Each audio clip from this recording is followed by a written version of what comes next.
Continuamos en esta mañana con el tema que tenemos por delante. Sin duda han sido instruidos de una manera tremenda con Luis en la primera hora hoy. La verdad que es una bendición escuchar a Luis después de un tiempo que no lo escuchaba. A Luis estábamos haciendo cuentas. A Luis lo conozco desde 1995. O sea, todo el periodo donde yo fui pastor en Grace Church, Luis lo conocí desde el primer año, fue el primer interno del Ministerio Hispano y hemos tenido una relación por 28 años. Imagínate, vos tenías pelo, yo tenía pelo oscuro, las cosas cambian. Bueno, hermanos, es lindo estar juntos una vez más y en esta mañana vamos a considerar algo que es importante, el lugar que la iglesia tiene en un creyente, es algo vital.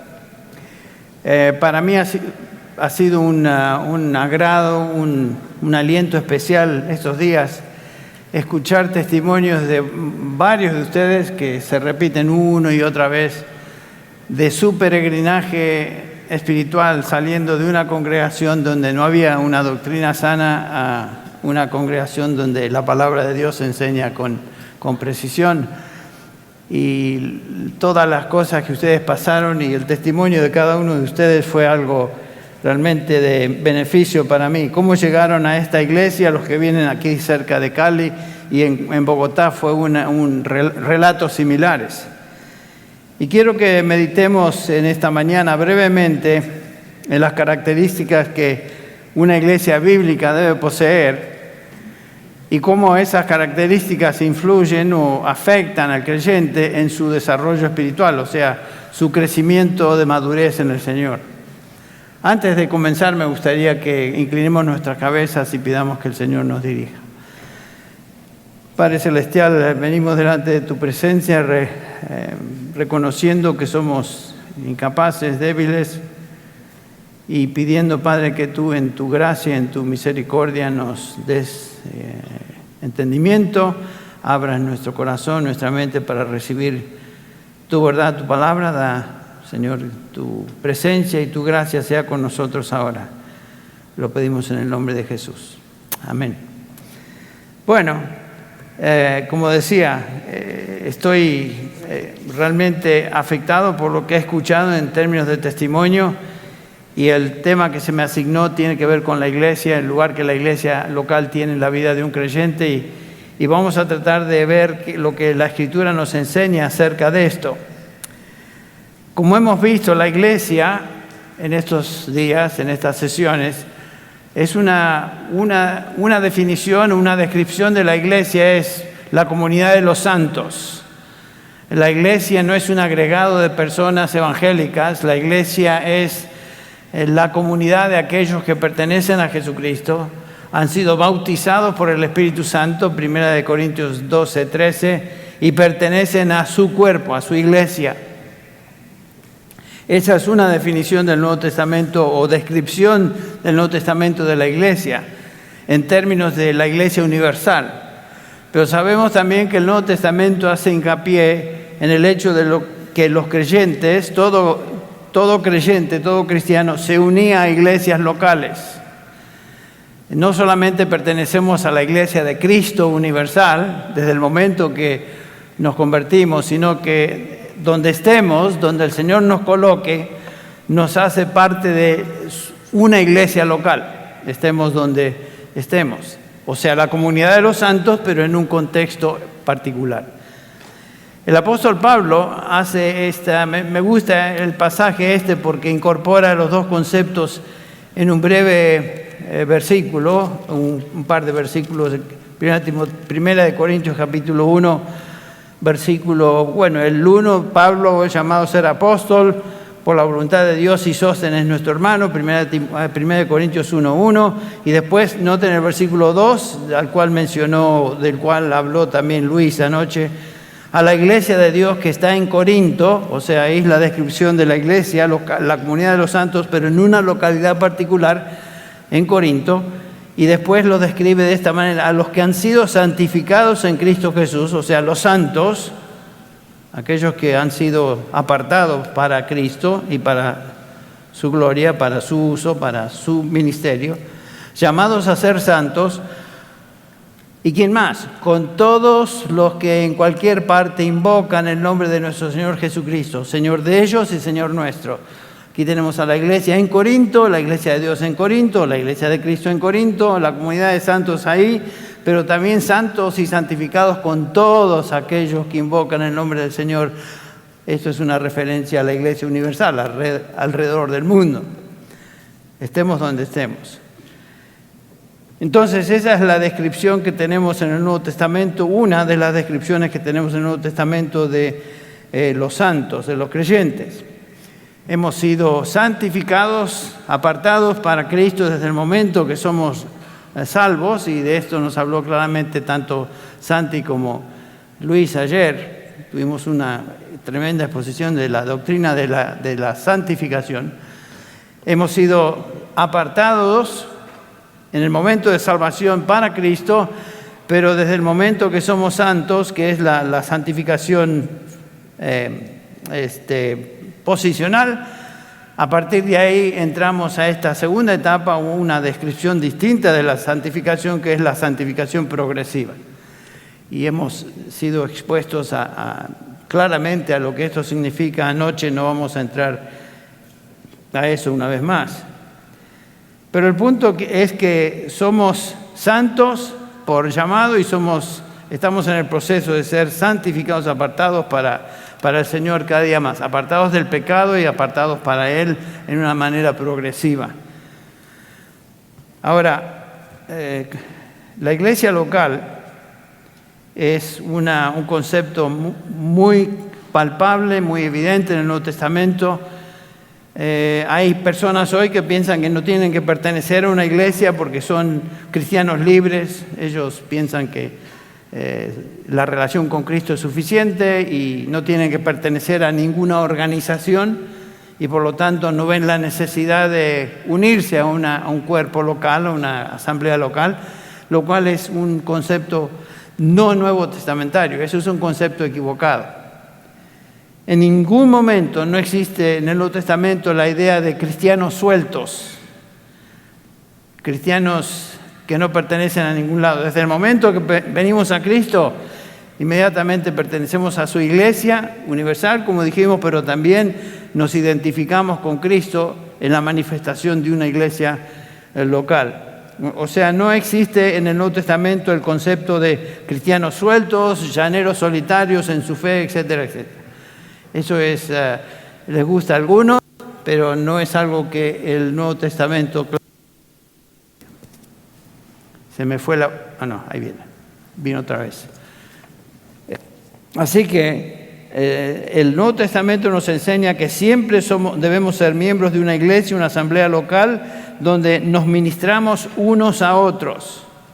No podemos crecer sueltos, como si no perteneciéramos a ninguna. El Señor nos colocó en su iglesia, en la iglesia de Cristo, y automáticamente nos llama a formar parte de una iglesia local donde el propósito es ministrarnos unos a otros. Y no hay crecimiento espiritual, no hay santificación, como hemos estado hablando, hasta que seamos también parte de un mutuo ministerio entre creyentes en el contexto de una asamblea local. El pasaje que tal vez ilustra mejor esa realidad es Hebreos capítulo 10, donde el autor de Hebreos dice: y consideremos cómo estimularnos unos a otros al amor y a las buenas obras. Noten el llamado. Debemos estimularlos el uno al otro al amor y a las buenas obras. Pero no lo podemos hacer sueltos. Si estamos sueltos, desligados de una asamblea local, ¿cómo vamos a hacer eso? ¿A quién vamos a estimular? ¿Quién nos va a estimular a las buenas obras? No pensemos que podemos realizar o lograr eso sueltos. Por eso el versículo 25 dice: no dejando de congregarnos como algunos tienen por costumbre. O sea, el problema ya existía en el primer siglo. había gente que pensaba que no tenía que congregarse, y este es un llamado, una exhortación a los creyentes a, ojo, cuidado, eso no debe ser. No dejando de congregarnos como algunos tienen por costumbre, sino exhortándonos unos a otros, y mucho más al ver que el día se acerca. Este es un llamado al ministerio mutuo. Y lo vamos a ver, el ministerio mutuo es a través de los dones del Espíritu Santo que cada uno de nosotros hemos recibido desde el momento que hemos sido introducidos al cuerpo de Cristo, y por supuesto también a través de los mandamientos en el Nuevo Testamento de ministrarnos unos a otros, unos a otros, unos a otros. Y aquí tenemos una exhortación directa a eso. Creo que estaba contando 43 exhortaciones unos a otros en el Nuevo Testamento, en las epístolas. Entonces, es obvio que el diseño divino, el diseño de Dios es que seamos parte de una congregación local. Y, por supuesto, cuando buscamos una congregación local, o estamos en proceso de tratar de encontrar una congregación local, esa congregación debiera poseer ciertas características, ciertas marcas distintivas que el Nuevo Testamento nos subraya. Una de las preguntas más comunes cuando uno viaja es, pastor, aquí estoy considerando salirme de mi iglesia por las razones X y ir a otra. ¿Qué me recomienda usted en términos de una congregación local? Bueno, es obvio que en primer lugar, creo que no es mío el dicho, pero alguien dijo que, mira, si estás buscando la congregación perfecta, olvídate, no existe. Y si la encontrés, no te metas ahí porque la vas a arruinar, esa es la idea. Cada uno de nosotros somos pecadores, como se mencionó claramente estos días, y no busquemos algo perfecto porque no hay tal contexto eclesiástico. Entonces, pero sí podemos pensar en términos de una congregación donde ciertas características se apegan a la Escritura y por lo tanto eso es lo que buscamos si estamos buscando una congregación que se observe en esta congregación ciertas marcas que son obviamente bíblicas de lo que es una iglesia en el Nuevo Testamento. Entonces, ¿cuáles son las marcas de una iglesia sana, de una iglesia bíblica? Este material que hemos estado machacando a través de los años en Grace Church, en el ministerio hispano, y cuando he viajado he hablado de estas cosas y no es algo mío, pero es algo que a través de los años hemos estado enseñando y es algo que lo veo como realmente importante de enfatizar. ¿Qué deben ser las características de una iglesia bíblica? Y cuando hacemos eso, estamos justamente pensando en todo el proceso de madurez. Estas características de una iglesia bíblica son las características que me ayudan a mí, te ayudan a ti, a desarrollarte como un hijo de Dios y crecer en tu santificación. Y es el tema general de nuestra conferencia, así que seguimos con ese tema. Mañana estaremos considerando algo muy importante en nuestro tiempo como grupo, como iglesia. Mañana es domingo y algunos de ustedes se quedarán, pero otros se irán a sus iglesias y si no, estaremos considerando las marcas de una iglesia bíblica en 2 Timoteo capítulo 3, versículos del 16 al 17. Pero lo que nos tiene en esta mañana es la consideración de qué son las marcas de una iglesia bíblica, o por lo menos las marcas que deberían distinguir a una iglesia bíblica, que se llame bíblica. Como les dije, estoy en Júpiter, no en el planeta, un poquito más acá, pero estamos en Júpiter dentro de una congregación bíblica, una iglesia bíblica bastante conocida en Florida, cuyo pastor salió también de Grace Church y ha estado en Júpiter por más de 20 años. Y es una congregación muy linda, muy sana, cuyas características, si vamos a la Biblia, podemos decir, están siguiendo lo que el patrón bíblico también nos enseña. Entonces, estamos ahí sirviendo con un grupo hispano, después de ser pastor en el ministerio hispano por tantos años, y cuando salí ya estábamos por los 800 más o menos, ¿no? Ahora, no sé, están en las multitudes, los miles y los 10.000, no sé cuántos hay. Pero desde que vino Luis, se disparó la cosa. Estoy exagerando, ya lo saben. Pero el punto es que es un grupito muy pequeño y son personas que vienen de iglesias también en este peregrinaje espiritual al cual les describí, que están buscando algo donde se enseña la Biblia y de repente escuchan, ahí en ese lugar se enseña la Biblia y yo estoy cansado de mi contexto en donde no he recibido instrucción, quisiera ser parte de un grupo donde la palabra de Dios es central y es justamente lo que estamos tratando de hacer ahí también. Son, como les dije ayer, son un grupito chico, 45. Si los ponemos todos en un domingo serían unos 50 más o menos. Es una congregación pequeña, recién comienza. Lo que los distingue es que la mayoría son colombianos, fíjense. Así que ahí tenemos que luchar con ciertas cosas, ¿no? Ciertas idiosincrasias que otros países no tienen. No, estoy bromeando, ¿no? Son lindos hermanos. Pero es un grupo pequeño y estamos tratando de instruir a esta gente en cuanto a lo que es una iglesia bíblica. Y hemos considerado estos puntos como congregación. Porque vienen de iglesias donde no saben nada. Han sido instruidos así, como muchos de ustedes, a la buena de Dios, como es el dicho, así como la maleza que crece en el campo sin ninguna instrucción, y están ahí buscando qué es o qué debe ser una iglesia, y estamos ahí instruyendo a este grupo. Y gracias a Dios estamos siendo usados. Bárbara tiene un ministerio ahí lindo con las señoras, con las damas, y estamos animados. Y los ancianos de la iglesia están muy animados con el hecho de que hay un grupo hispano ahí.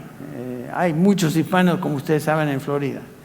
Pero la mayoría están más hacia el sur, hacia Miami. Nosotros estamos un poquito hacia el norte.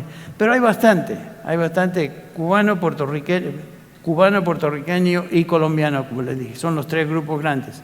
Los Ángeles era México y El Salvador.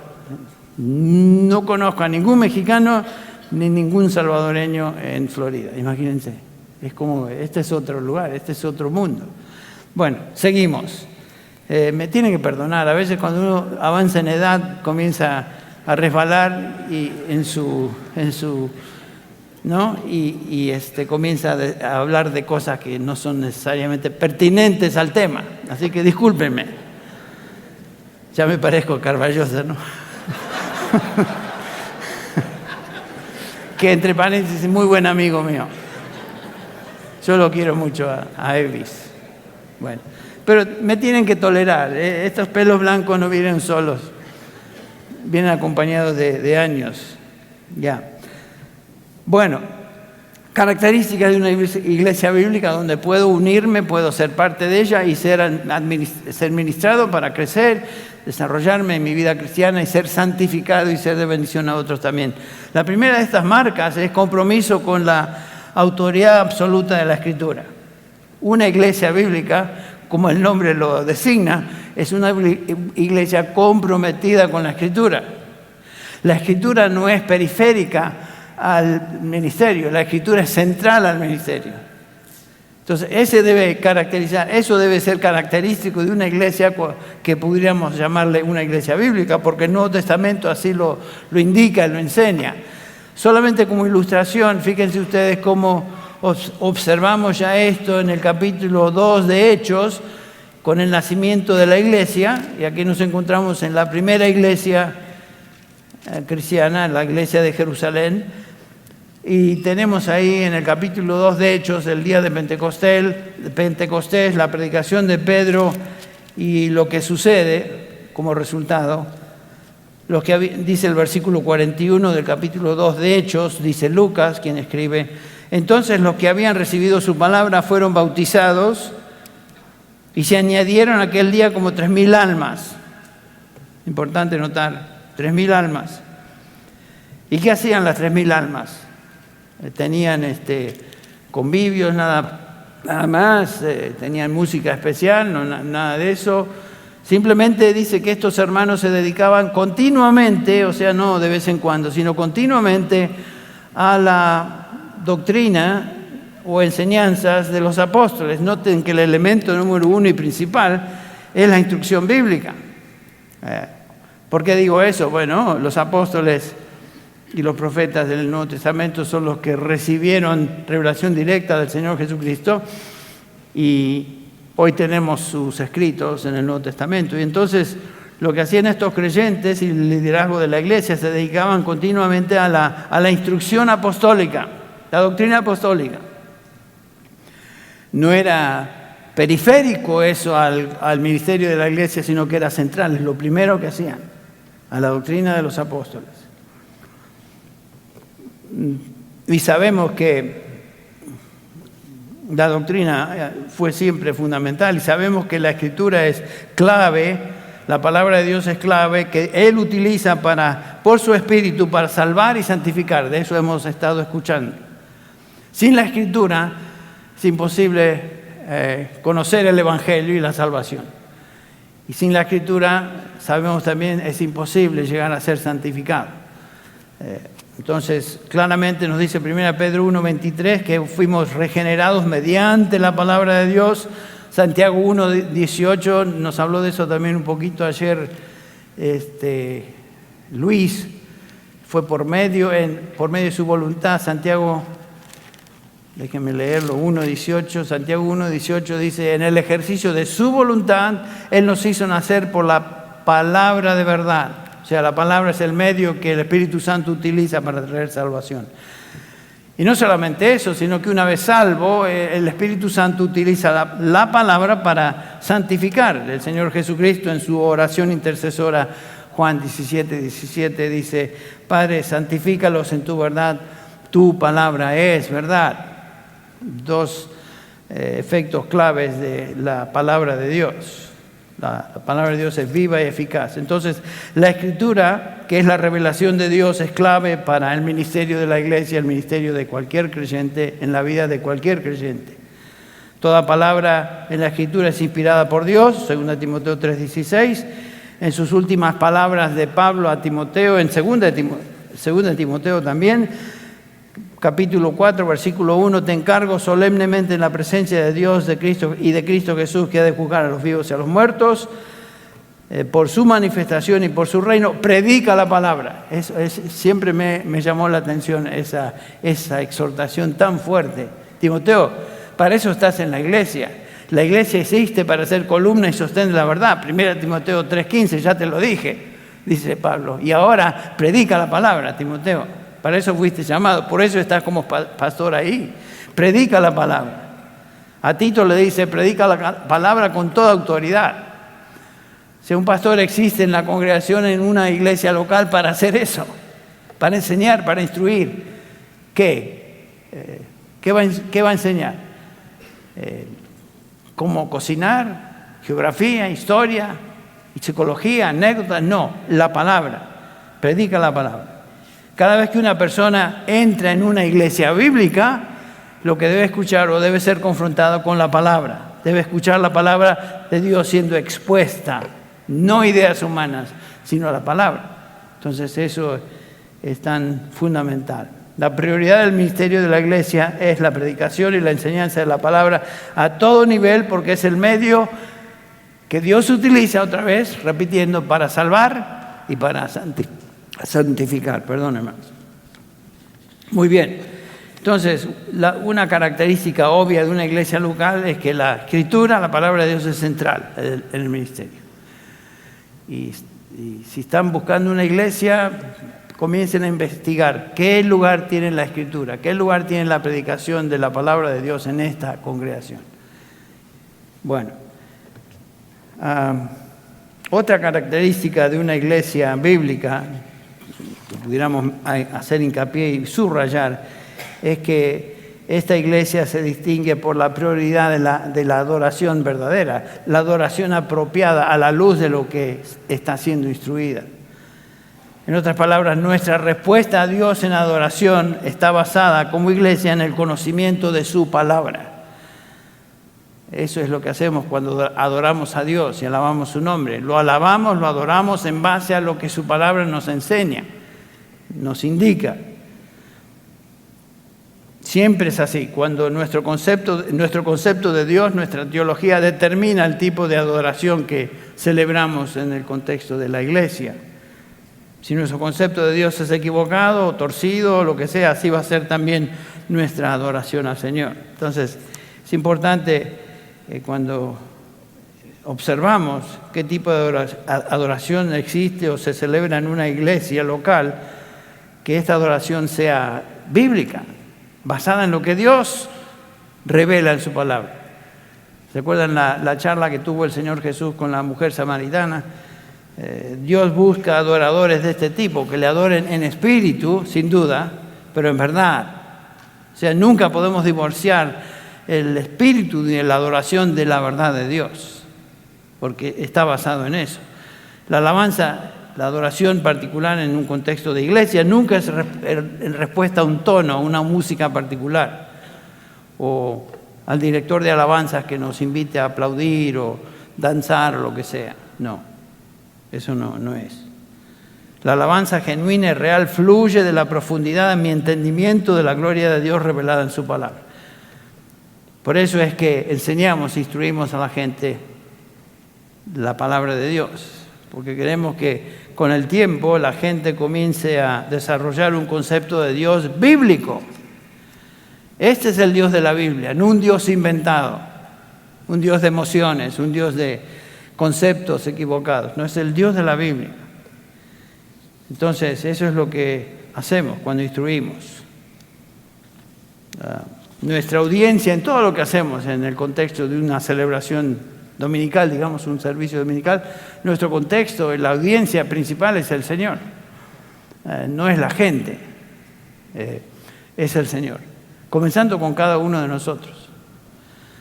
Y debemos cantar, sin duda, adorar al Señor. Algunos cantan mejores que otros, algunos mejor que se queden callados porque no dan una nota correcta.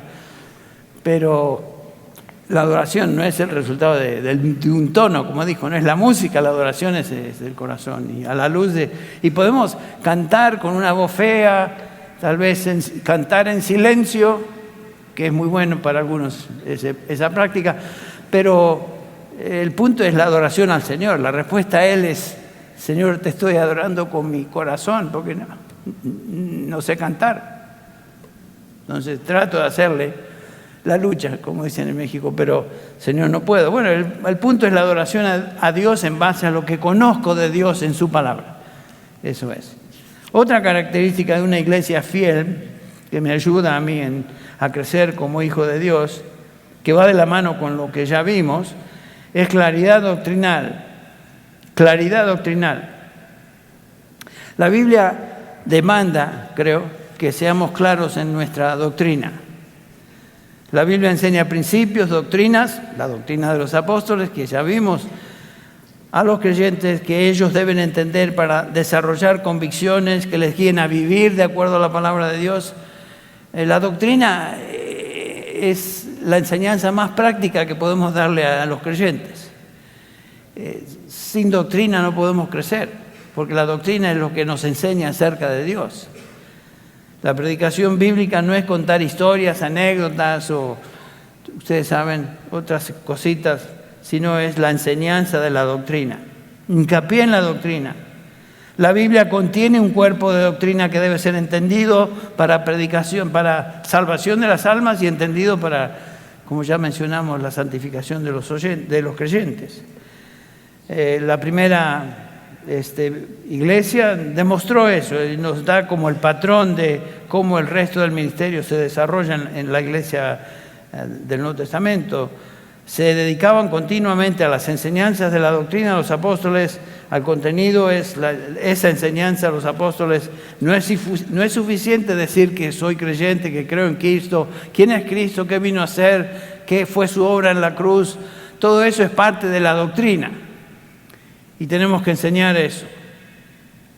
Desde su comienzo, la iglesia buscó ser clara en doctrina. Ustedes recuerdan las palabritas de Judas, no el malo, sino el bueno. Judas, la carta antes de Apocalipsis, la cuarta cartita antes de Apocalipsis, versículo 3. Amados, por el gran empeño que tenían en escribiros acerca de nuestra común salvación, y de eso estamos hablando hoy, he sentido la necesidad de escribiros, exhortándoos a contender ardientemente por la fe. Ese es el cuerpo de doctrina que fue dada a los santos una vez y para siempre. Judas está llamando aquí a la importancia de enseñar la doctrina correcta, que fue dada a los santos una vez y para siempre por revelación divina, por supuesto. Si vemos los requisitos para ser anciano, en el 1 Timoteo 3, la mayoría de ustedes conocen bien el pasaje, 1 Timoteo 3, el que desea obispado, el que desea ser pastor, el que desea ser anciano, lo que sea, buena cosa desea. Magnífico. Ahí comienza el llamado, un deseo profundo de ser pastor dentro de una congregación. Pero debe ser, estos son los requisitos. El obispo debe ser, por sobre todas las cosas, irreprensible. Y ahí Pablo nos da una lista de virtudes piadosas de un siervo de Dios. Y en el contexto de virtudes piadosas nos subraya el único ministerio o llamado a ejercer, que es ser apto para enseñar. El único elemento de entre los requisitos para ser pastor es que tiene que ver con su función, que tenga la capacidad de enseñar. Y otra vez, ¿enseñar qué? Doctrina. El cuerpo de doctrina, todas las doctrinas que encontramos en la Escritura. Y para eso fuimos llamados a enseñar. Que sea irreprensible, piedad personal, piedad en la iglesia, piedad en la familia, pero apoyando a través de ese testimonio, que enseñe la palabra de Dios, que enseñe doctrina. Entonces, eso es. Hay una cuarta característica de una iglesia bíblica, y estoy repasando material que sin duda algunos de ustedes conocen. Otra marca de una iglesia bíblica es discernimiento espiritual, donde hay instrucción sistemática de la palabra de Dios, continua. Lo que va a suceder, el resultado es que los creyentes comienzan a obtener discernimiento espiritual. ¿Qué es eso? Aprenden a distinguir entre lo que es verdad y lo que es falso, lo que es correcto y lo que está equivocado. Muchas veces uno está en iglesias, en contextos evangélicos, y una de las cosas que se observa ahí, que les falta discernimiento espiritual. ¿Por qué? Porque no han sido instruidos. Noten que estas son características de una iglesia bíblica, están íntimamente ligadas: un concepto correcto de Dios, un concepto correcto de lo que debe ser en términos de doctrina, y un concepto que nos lleva ahora a poder discernir entre lo falso y lo verdadero. Pablo le escribe a los tesalonicenses este mandamiento y les dice: no menospreciéis las profecías, o sea, profetizar en griego quiere decir hablar la revelación de Dios. No desprecien a las personas que predican. Pero el versículo 21 dice: antes bien, examinadlo todo cuidadosamente y retened lo bueno. Lo que Pablo está diciendo: tengan cuidado. No todo lo que brilla es oro. No les dice eso, pero es la idea. Tengan cuidado. No todo lo que se enseña, no todo lo que se escucha por ahí realmente es bueno. Examínenlo, obtengan lo bueno y dejen a un lado aquello que no sirve. Eso es importante. Examinen todo con cuidado. Hechos 17:11 nos da este patrón, esta ilustración de los nobles de Berea. Ustedes recuerdan cuando Lucas dice lo siguiente acerca de estos: eran más nobles que los de Tesalónica, pues recibieron la palabra con toda solicitud, escudriñando diariamente a las Escrituras para ver si estas cosas eran así. Eso es importante. Eso es una actitud de alerta, de escuchar con discernimiento. Vamos a ver. Tenemos que tener cuidado con lo que toleramos en nuestra lo que escuchamos. ¿Qué es lo que toleramos en las iglesias? ¿Qué es lo que toleramos en nuestros hogares por medio de los medios de comunicación? ¿Qué es lo que vemos en el internet? Hay muchos predicadores en el internet y hay cantidad de personas que están hablando en nombre de Dios supuestamente, pero es increíble el volumen de falsedad que se escucha y se ve o se observa a través de eso. Así que cuidado con lo que escuchan.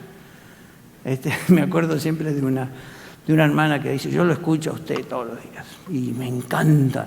Y después me puso al lado Benny Hinn. O sea, que escuchaba a Benny Hinn con el mismo fervor que escuchaba, creo que estaba con Gracia a Vosotros en esa época. Y ustedes ven, eso indica que esta persona no puede discernir, no puede tener la diferencia entre lo que es una predicación bíblica y una predicación que no tiene nada que ver con la Biblia. Así que, ¿cómo es el famoso predicador de Houston que se me va? Austin, ese es otro. Un miembro de nuestra iglesia ahí en Grace Church me decía que escuchaba a Austin a menudo y que le encantaba. Madre mía. Tu mejor vida hoy, ¿verdad? Aquí, en esta tierra. Es totalmente falso. Bueno, miren instrucciones de la Biblia en cuanto a esto. Escudriñad diariamente las Escrituras, lo vemos en Hechos 17:11, 2 Tesalonicenses 2:2, no seáis sacudidos fácilmente en vuestra manera de pensar. 2 Tesalonicenses 2:3, que nadie os engañe de ninguna manera. Colosenses 2:8, mirad que nadie os haga cautivos por medio de filosofía, vanas sutilezas. Efesios 4:14, que no seamos niños, sacudidos por las olas y llevados de aquí para allá por todo viento de doctrina. Estos son llamados a tener discernimiento. Hay un montón de pasajes que tienen que ver con eso. Así que tenemos que, cuando leemos, escuchemos, veamos y examinemos lo que dice y abracemos lo que es bueno, pero lo demás lo desechamos. Debemos tener mucho cuidado con lo que escuchamos por radio, por internet, por TV, lo que sea. Muy bien. Es la razón por la cual el Señor Jesús dio a su iglesia hombres calificados, hombres dotados de una manera singular. Apóstoles, profetas, evangelistas, pastores, maestros, etcétera, para la edificación del pueblo de Dios, la instrucción del pueblo de Dios. Entonces debemos escuchar eso. El propósito es producir una iglesia madura, una iglesia santa, con discernimiento espiritual, que sepa distinguir entre lo falso y lo verdadero y como resultado andar en obediencia al Señor, andar en la verdad. Otra característica que quisiera mencionar, ¿cuándo termina esto? En 20 minutos termino, sí. Uy, madre. Ok, vamos. Otra característica de una iglesia bíblica es la santidad personal en la vida de los creyentes. De nada vale ser ortodoxo, ¿no es cierto?, si eso no va acompañado de una vida obediente al Señor, obediente o coherente con lo que decimos. Creemos el Evangelio del Señor, creemos su palabra. Pero si es simplemente de labios para afuera, eso no sirve mucho. No sirve de nada. El Señor desea que su iglesia sea una iglesia santa dentro de nuestro contexto de la conferencia. 1 Pedro 1:14, como hijos obedientes no os conforméis a los deseos que antes teníais en vuestra ignorancia, sino que así como aquel que os llamó es santo, separado de todo lo que es corrupción y pecado, así también vosotros, sed vosotros santos en toda vuestra manera de vivir. Dios es santo. Dios nos salva y nos constituye posicionalmente santos y ahora nos pide que vivamos a la luz de lo que somos. Somos santos en Cristo Jesús, separados del pecado, separados para Él, ahora vivamos de acuerdo a lo que somos. Ahí es donde nos cuesta, ¿verdad? Porque podemos decir que gracias a Dios que el Señor me ve en Cristo y que soy santo, pero ahora el reto es vivir, el desafío es vivir de acuerdo a lo que somos en Cristo Jesús. Dios quiere que los suyos seamos santos en nuestra conducta, separados del pecado y consagrados a Él. 2 Corintios nos dice Pablo, hablando a los creyentes ahí, que nosotros somos templo del Dios vivo. El versículo 17 del capítulo 6 dice: salid en medio de ellos y apartaos de aquello de lo que es impío, no toquéis lo inmundo. Versículo 18: yo seré para vosotros padre y vosotros seréis para mí hijos e hijas, dice el Señor Todopoderoso. Por tanto, amados, teniendo estas promesas, limpiémonos de toda inmundicia de la carne y del espíritu, perfeccionando la santidad en el temor de Dios. Dios busca que nosotros seamos santos en práctica, apartados de todo aquello que es impío, y hemos escuchado bastante de eso. La santidad personal es crítica para la madurez de la iglesia, es crítica para la madurez de cada uno de nosotros. Dios va a perfeccionar y santificar a los suyos. Por eso hizo mención de eso Luis ayer. El que comenzó la buena obra en vosotros, la obra de salvación, de perfeccionamiento, la perfeccionará hasta el día de Jesucristo. No hay duda en cuanto al destino final. Sabemos eso. El Señor se compromete con nuestra santificación. Él comenzó la buena obra y Él la continúa. Ahora, si no respondemos a las exhortaciones de su verdad, a lo que su palabra nos enseña, el Señor tiene otros métodos, ¿se dieron cuenta? Que nos ayudan a regresar tal vez al camino que hemos dejado a un lado y nos hemos desviado un poco o bastante. Hebreos 12:5. Además, habéis olvidado la exhortación de que como a hijos se os dije: hijo mío, no tengas en poco la disciplina del Señor, ni te desanimes cuando eres reprendido por Él. El versículo 6. Porque el Señor al que ama disciplina y azota a todo aquel que recibe por hijo. Es para vuestra corrección que sufrís. ¿Se han preguntado por qué es que sufrimos a veces? ¿Por qué es que nos duele? ¿Por qué la experiencia cristiana es algo tan difícil y duro a veces? Es porque el Señor se ha comprometido a perfeccionarnos en santidad y Él va a utilizar cualquier método que sea necesario para traernos de regreso al camino que de alguna manera se nos ha perdido. Nos dice el autor de Hebreos que si estamos sin disciplina, somos hijos ilegítimos, pero el Señor muestra que somos sus hijos disciplinándonos. Y noten que a veces usa el azote. El Señor al que ama disciplina y azota a todo aquel que recibe por hijo. A veces la disciplina es dura y duele.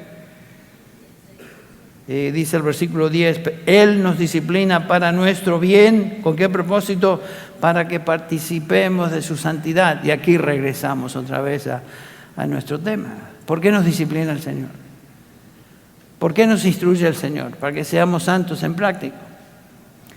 Lo hace por medio de su palabra, sin duda, pero lo hace también por medio de instrumentos y métodos poco más drásticos. El Señor no va a permitir que uno de sus hijos viva como quiera. No lo va a permitir. Por eso Pablo le dice a los creyentes en Corinto, allá durante la instrucción de la cena del Señor, 1 Corintios 11, versículo 30, dice que entre vosotros hay muchos enfermos, muchos débiles y aún muchos ya duermen. Pero Henry, esos son los que se duermen en el servicio. No, esos no son los que se duermen en el culto. Esos son los que ya duermen. Quiere decir, fíjense que el verbo dormir se utiliza en el Nuevo Testamento para describir la muerte de los santos. Muchos ya dormían. Qué triste. Pero es una realidad. Así que no nos expongamos a la disciplina del Señor, porque a veces es muy dura. Pero el Señor va a cumplirse el propósito al cual Él se propuso para cada uno de nosotros. Es lo que escuchamos anoche en el mensaje de Primera de Tesalonicenses 5:23. Dios va a cumplir ese propósito. Otra marca de una iglesia bíblica, y estoy ya terminando, hermanos, no os preocupéis, manada pequeña, vamos. Otra marca de una iglesia bíblica es la pluralidad de líderes piadosos. y ya lo hemos visto en un sentido. Los líderes de una congregación bíblica son líderes que tienen virtudes de piedad. Lo vimos en 1 Timoteo 3, versículos del 1 al 7. El anciano, el pastor, el obispo, todos descripciones de la misma persona en su función de líder dentro de la iglesia, poseen cualidades de virtud, piedad, santidad práctica. Y por supuesto tienen que hacerlo porque son el elemento crítico en la iglesia. Son aquellos que enseñan o dan la pauta de lo que debe ser un hijo de Dios, un creyente. Son piadosos ellos para que el resto de la congregación imite su conducta, imite lo que son. Y lindo es ver, hermanos, en las dos visitas de Colombia que tuve esta semana pasada y esta, en la iglesia bíblica, la iglesia de la Comunidad de Gracia en Bogotá y la iglesia a la cual, bueno, la mayoría de ustedes son de aquí, de esta congregación. Qué lindo es ver ese ejemplo de los líderes de la congregación. Están enseñando, instruyendo a la gente la palabra de Dios, pero están viviendo delante de ellos el ejemplo de cómo un siervo debe vivir, cómo un cristiano debe vivir delante de los creyentes. Y eso es un ánimo tremendo. Ustedes sin duda aprecian la realidad de que se encuentran en un contexto de una iglesia bíblica. Esa es la bendición más grande que un hijo de Dios puede tener, ser parte de una familia cristiana donde hay piedad y hay verdad. Así que aprecien a vuestros pastores. Pablo se dirige a los pastores ahí de Éfeso en Hechos 20 y les dice: tened cuidado de vosotros. Los reúne, ¿se acuerdan? Los reúne en Mileto y les dice: tened cuidado de vosotros. Pablo le dice a los líderes. Y después agrega: y del rebaño sobre el cual el Espíritu Santo os ha hecho obispos para pastorear la iglesia de Dios. No podemos pastorear la iglesia de Dios a menos que nos cuidemos a nosotros mismos. Tened cuidado de vosotros. Está hablando de cuidado de santidad personal. Y luego, en condiciones de pastorear a los demás. Los ancianos deben ser un grupo de individuos espiritualmente maduros, quienes cultivan su vida espiritual primero y luego están en condiciones entonces de pastorear a los que están bajo su cuidado. Ese es el patrón de Dios, el patrón divino. Pero para poder hacerlo, la vida de cada uno de estos individuos debe ser irreprensible, dice Pablo. No que sean perfectos. Hemos visto eso, no hay perfecto. Luis no es perfecto, perdón Luis, pero es cierto, no eres perfecto. Toño no es perfecto. Mike no es perfecto, ni siquiera Santi es perfecto en este contexto. ¿Ustedes creían que era perfecto? No es perfecto. Ninguno de nosotros somos perfectos, pero sí el Señor lo que busca en nosotros es perfeccionamiento, o sea, ser santos progresivamente en nuestra vida personal. Progreso, no perfección, pero sí progreso. Y por supuesto que seamos aptos para enseñar su palabra. Número 7, una iglesia bíblica se caracteriza por comunión cristiana. De eso lo mencionamos un poquito al inicio, en la introducción. Es obvio que toda iglesia cristiana, toda iglesia bíblica se distingue por el ministerio mutuo de los creyentes, unos a otros. Primero a través de los dones que el Señor nos dio a cada uno, y encontramos la instrucción de los dones en el Nuevo Testamento en 1 Corintios 12, Romanos 12, Efesios 4, 1 de Pedro 4. Si quieren buscar la instrucción precisa, vayan a esos capítulos y medítenlos una vez más. El Señor nos concedió a cada uno de nosotros dones espirituales con el propósito de ser usados dentro del contexto de una iglesia, una comunidad de santos. Entonces, los dones no son adorno, no son ahí para quedar en el desuso, sino que están, dice Pedro, para que los usen.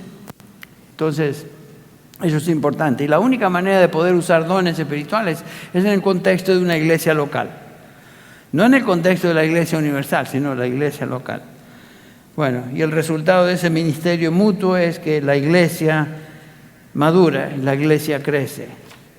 El pasaje que utilizó ayer Luis, y simplemente lo leo ahora, Pablo dirigiéndose a los Efesios en el capítulo 4, hablando de crecer en la verdad, crecer en todos aspectos de aquel que es la cabeza, o sea, es decir, Cristo. El versículo 16 dice, de quien todo el cuerpo, hablando de la iglesia, estando bien ajustado y unido por la cohesión que las coyunturas proveen, conforme, esto me encanta esta frase, conforme al funcionamiento adecuado de cada miembro. Cada miembro debemos actuar adecuadamente de acuerdo al diseño por el cual el Señor nos puso en la congregación, usando nuestros dones y siendo obedientes a los mandamientos unos a otros. La salud espiritual de los hermanos depende de mi salud espiritual y de mi ministerio en esa congregación. Imagínense que la imagen o la analogía del cuerpo es tan preciosa ahí, porque todos nos necesitamos unos a otros. La mano no puede decir al pie, yo no te necesito, me caes gordo tú, o eso, lo otro. Todos los miembros del cuerpo se necesitan mutuamente. Lo mismo en el cuerpo de Cristo, su iglesia. Así que bueno, las marcas de una iglesia fiel en el Nuevo Testamento son varias. Mencionamos, subrayamos algunas nada más. Y como les dije, es marcas o características que estoy observando en la congregación de Colombia, las iglesias que hemos estado visitando con Bárbara, tanto la semana pasada como esta.